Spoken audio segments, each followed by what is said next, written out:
Baada ya mganga kutuambia vile, tukatoka tukamwambia sawa, ngoja tukajue nini kitafanyika huko.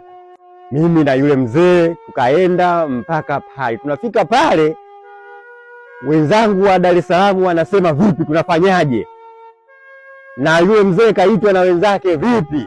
Basi mimi nikaenda kuwaambia, jamani, tumefikia sehemu nzuri, muafaka unapatikana, hakuna kinachoharibika. Mmeniteua mimi niende ndani nikaongee na mzee, na niliyoyaongea ndio ninayoyafanyia kazi.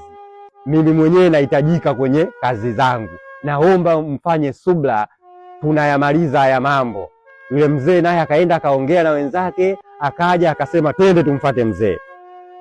Tukaenda tukamfuata mzee, baba wa marehemu. Sasa marehemu ambaye marehemu si marehemu. Tukamfuata tukamwambia, mzee, tulikuwa tunaomba hii maiti tuichukue tukafanye utaratibu wa kuzika sehemu nyingine, na utaratibu zote zifanyikie huko, kwa sababu tayari tumeona wewe mtoto wako yuko ndani.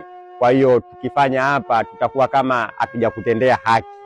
Kwa hiyo tayari kuna sehemu tumeipata, tunataka tukafanyie msiba huko. Mzee akasema, ruksa, chukueni maiti nendeni.